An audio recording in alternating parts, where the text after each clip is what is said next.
the Bam Rodriguez fight, and disregard what it says in the talking point about the featherweight division, right?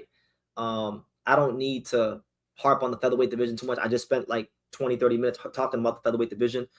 I want to talk about Bam. Now, do I think Inoue is going to retire right now? No, I don't. Man, I don't think he's going to be avoiding Bam Rodriguez. I think that's actually the fight that Turki Al-Sheikh wants to make. It's been very publicized in the media. It's been, it's a fight that, like many fights, and I get very frustrated because I want to see guys become undisputed. I want to see fighters dominate the weight classes. And I am vehemently against, I don't like when boxing tries to manufacture certain fights out of thin air. I didn't like it with Crawford and Canelo. I don't like it with Benavidez and Usyk. And I definitely don't like it when it comes to Bam versus Inoue, because really and truthfully, Bam Rodriguez has already stated that he wants to go back down to 115 pounds if he is victorious in his next fight against Antonio Vargas for the fake WBA title, right? Because he's not fighting the actual WBA champion. Because that guy is Seiya Tsutsumi, who beat Inoue's brother Takuma, right, for that belt back in late 2024. So it just feels like the match was a bit manufactured, but I understand it. Like, these are two of the big names below 126 in the sport of boxing. These also happen to be two of the top 5 pound fighters in the world. So it does present, in a way, a unique opportunity to fight a big name American fighter in a massive fight. Get another pound guy on his resume, and who knows if this retirement talk is true. This could be the last dance on some real Michael Jordan shit. Like, it could be it for him. But anyway, it says right here, Inoue's next opponent is Jesse Bam Rodriguez, likely by the end of this year, January 2027, with a strong possibility of being held in the U.S. It has been revealed that the commissioner, Turkey, is taking action. The Inoue camp is also moving forward with that schedule. Bam is moving up to super bantamweight to aim for a 4-division conquest, right? So there you go. But now I'll throw this out there as it pertains to Inoue versus Bam. Anybody who knows anything about Japanese boxing knows that one of the signature dates. So just like in America, you guys know in America how for the Mexican American fans and the Mexican fans, you guys know how like Cinco de Mayo and Mexican Independence Day in September, those are big dates. Well, in Japan, their dates that are kind of like on that level would be Golden Week. So any day during Golden Week, which I believe is the last week of May, heading into the last week of April, heading into May, where everybody gets off of work. It's about 7 days long. Any day on Golden Week is a big time for a Japanese fighter to fight, because people are, they got time off of work. They got money to blow. They want to spend money and go out, have a nice night out, right? But if you can't fight on Golden Week, then the other big day in Japan is New Year's Eve, December 31st. And so I'll paint the picture for you guys. Inoue's last fight, the grand finale, Bam Rodriguez, massive fight, 2 top 5 pound for pound guys. New Year's Eve 2026.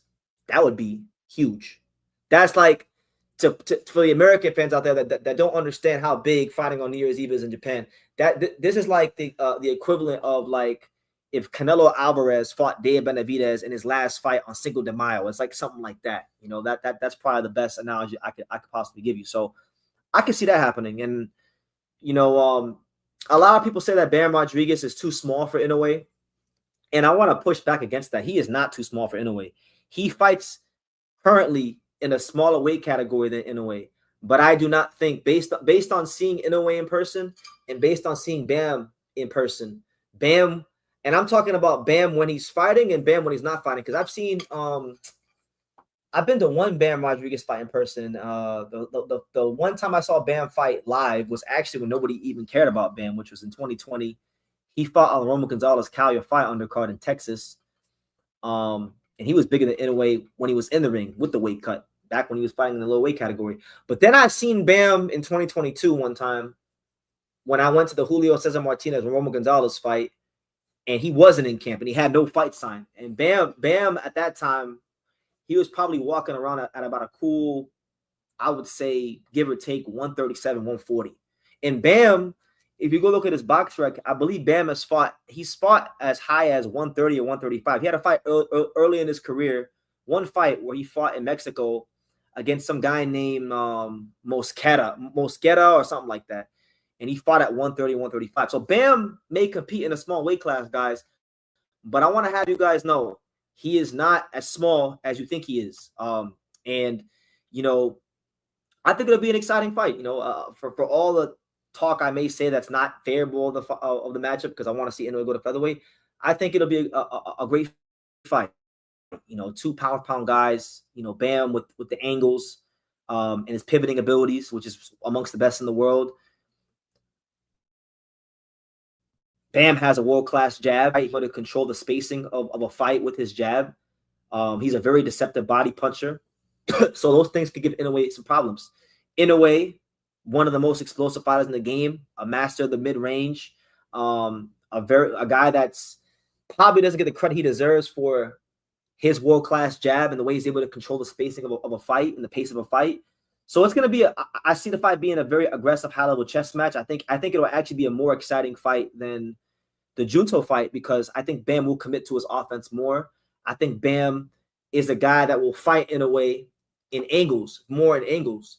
Junto is more of a Japanese, you know, he's a Japanese fighter, so Junto doesn't really fight in angles as much. He's more of a you could say a north-south guy, straightforward and straight back type of fighter. As to where with Bam, he's more of a east-west fighter. You know, he's gonna throw a jab out the southpaw stance, and then he's in a quarter turn, right, about 90 degrees, and create a new angle, and you might get hit with a body shot with the left hand off the jab after he pivots and quarter turns your ass. So that's like style-wise, like that's kind of some things I see going into the fight. And, you know, Bam has spent much time in Japan, so, you know, he's already said he's not opposed to going there.